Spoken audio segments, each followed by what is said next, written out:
여러분 안녕하세요. 공룡을 싫어하시는 분은 아마 없을 겁니다. 어쩌면 멸종동물 중에서도 가장 인기 있는 종족이 아닐까요? 하지만 많은 사람들이 머릿속으로 떠올리는 공룡의 이미지는 주로 소설이나 유명한 쥐라기 공원 등의 영화에 의해 형성된 것이 대부분입니다. 아쉽게도 이들 작품의 작가는 과학적인 사실을 상당히 자유롭게 해석하고 있었고, 지금은 낡아버린 정보를 참고했습니다. 현대 과학에서는 비늘로 뒤덮인 거대한 변온동물 도마뱀이라는 일반적인 이미지는 이미 과거의 전유물이 되고 말았습니다. 그럼 현대 과학은 그 대신 어떤 모습을 제시하고 있을까요? 이곳은 토픽입니다. 지금부터 모든 것을 밝혀볼게요. 여러분의 공룡의 이미지를 뿌리부터 뒤집을 만한 진기한 사실들을 소개합니다. 그럼 바로 시작해보도록 할게요.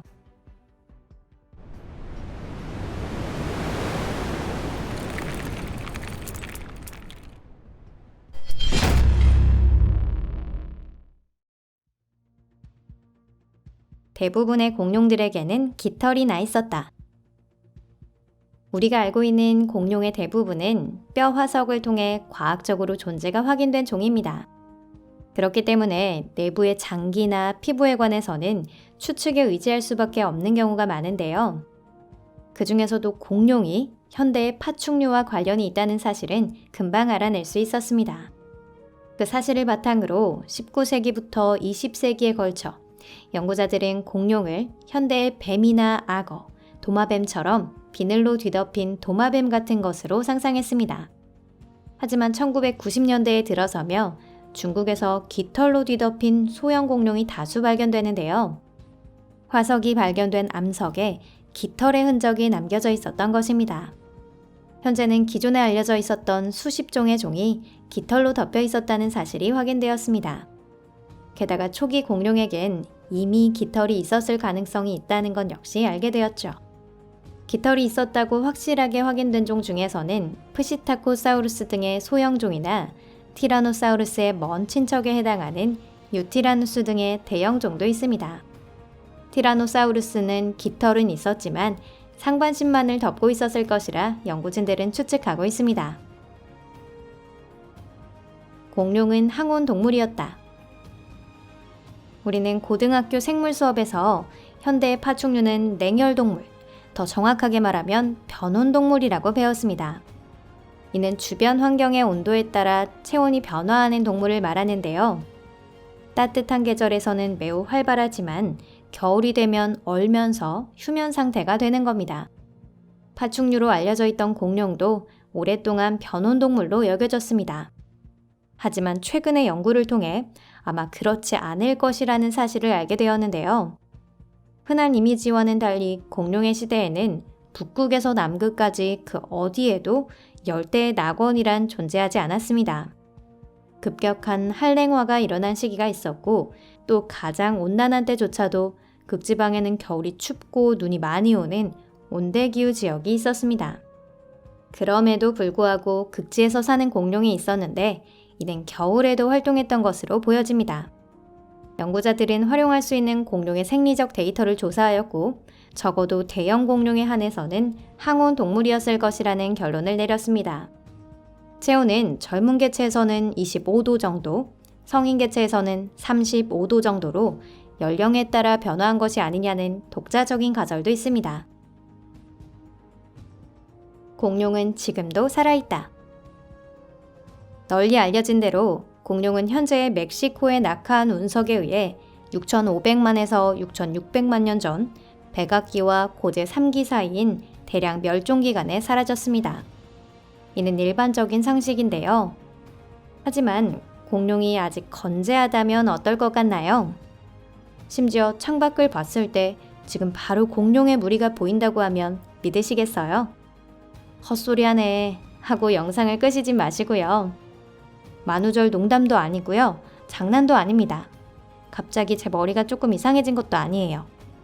이는 과학적인 분류 체계에 관한 이야기입니다. 과학자들은 뭐든지 상자에 넣어서 분류하고 싶어 하는데, 자연은 오히려 혼돈에 가득 차 있어서 그런 시도에 적극적으로 저항해옵니다. 이건 과학에 조금이라도 관심이 있는 분들이라면 그리 특별한 이야기는 아닐 거예요. 연구자들은 크게 공룡의 경우 용반류와 조반류라는 두 개의 큰 그룹으로 분류했습니다. 생물학적인 종으로서의 조류는 공룡의 후손이며 더 나아가 조반류가 아닌 용반류의 후손이라는 증거는 이미 일찍이 밝혀진 사실입니다. 구체적으로는 수각 암흑 마니랍토류가 조상일 것으로 추정되고 있습니다.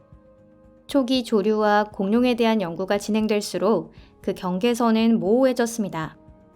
예를 들어 몸집이 큰 칸귤 랍토르는 공룡이지만 외형은 어찌 보면 새를 연상시키는 모습인데요.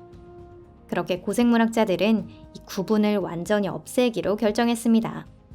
현재 대부분의 전문가들은 조류를 용반류 수각 암흑으로 분류하였고 백악기와 고제 3기 사이의 대량 멸종은 비조류형 공룡의 종언이라고 부릅니다. 즉, 지금 여러분의 집 창문을 콕콕대고 있는 건 비둘기과 또는 참새과의 작은 공룡인 셈입니다. 아침에는 닭이 속해 있는 꿩목 공룡이 낳은 알로 만든 계란 후라이를 드셨을지도 모르겠네요. 온난한 나라에 살고 계신다면 더 따뜻한 지역에서 겨울을 난 두루미과에 속하는 공룡들이 봄철에 돌아오는 모습을 볼 수 있을 겁니다. 공룡은 멸종 운명에 처해 있었다. 조류가 아니었던 공룡의 멸종으로 이야기를 돌려보겠습니다. 이에 대해서는 매우 쉽게 묘사한 이야기가 있는데요. 운석이 떨어져서 당시 번영했던 다수의 생물들이 몰살되었다는 것입니다. 물론 이건 불가능합니다. 이 하늘의 방문자가 소멸시킨 동물은 낙하한 부근과 더불어 산림화재, 초원화재만 일으키고 그쳤습니다. 조금 더 많이 알고 계시는 분이시라면 문제는 운석 자체가 아니라 그 낙하로 인해 대량의 먼지나 재, 그 흐름이 공중으로 날아올랐다는 사실을 깨달으셨을 겁니다. 그것이 오랜 기간 이어진 비정상적인 겨울의 원인이 되었고 생물권의 정점에 살아있던 공룡은 살아남지 못했습니다. 하지만 이것도 단편적인 생각이에요. 사실상 공룡 시대의 마지막 장이었던 백악기를 통해 지구는 급속히 그리고 불가역적으로 변화했습니다. 단단히 뿌리를 내리고 꽃을 피우는 식물이 나타나며 빠르게 대지로 퍼졌습니다. 따라서 물가의 토양이 강화되면서 예전만큼 심하게 물에 침식되지 않게 되었고 그 결과 전 세계 바다의 화학 조성이 변화한 것입니다. 당연히 생물권 전체에 영향을 미치지 않았을 리가 없겠죠.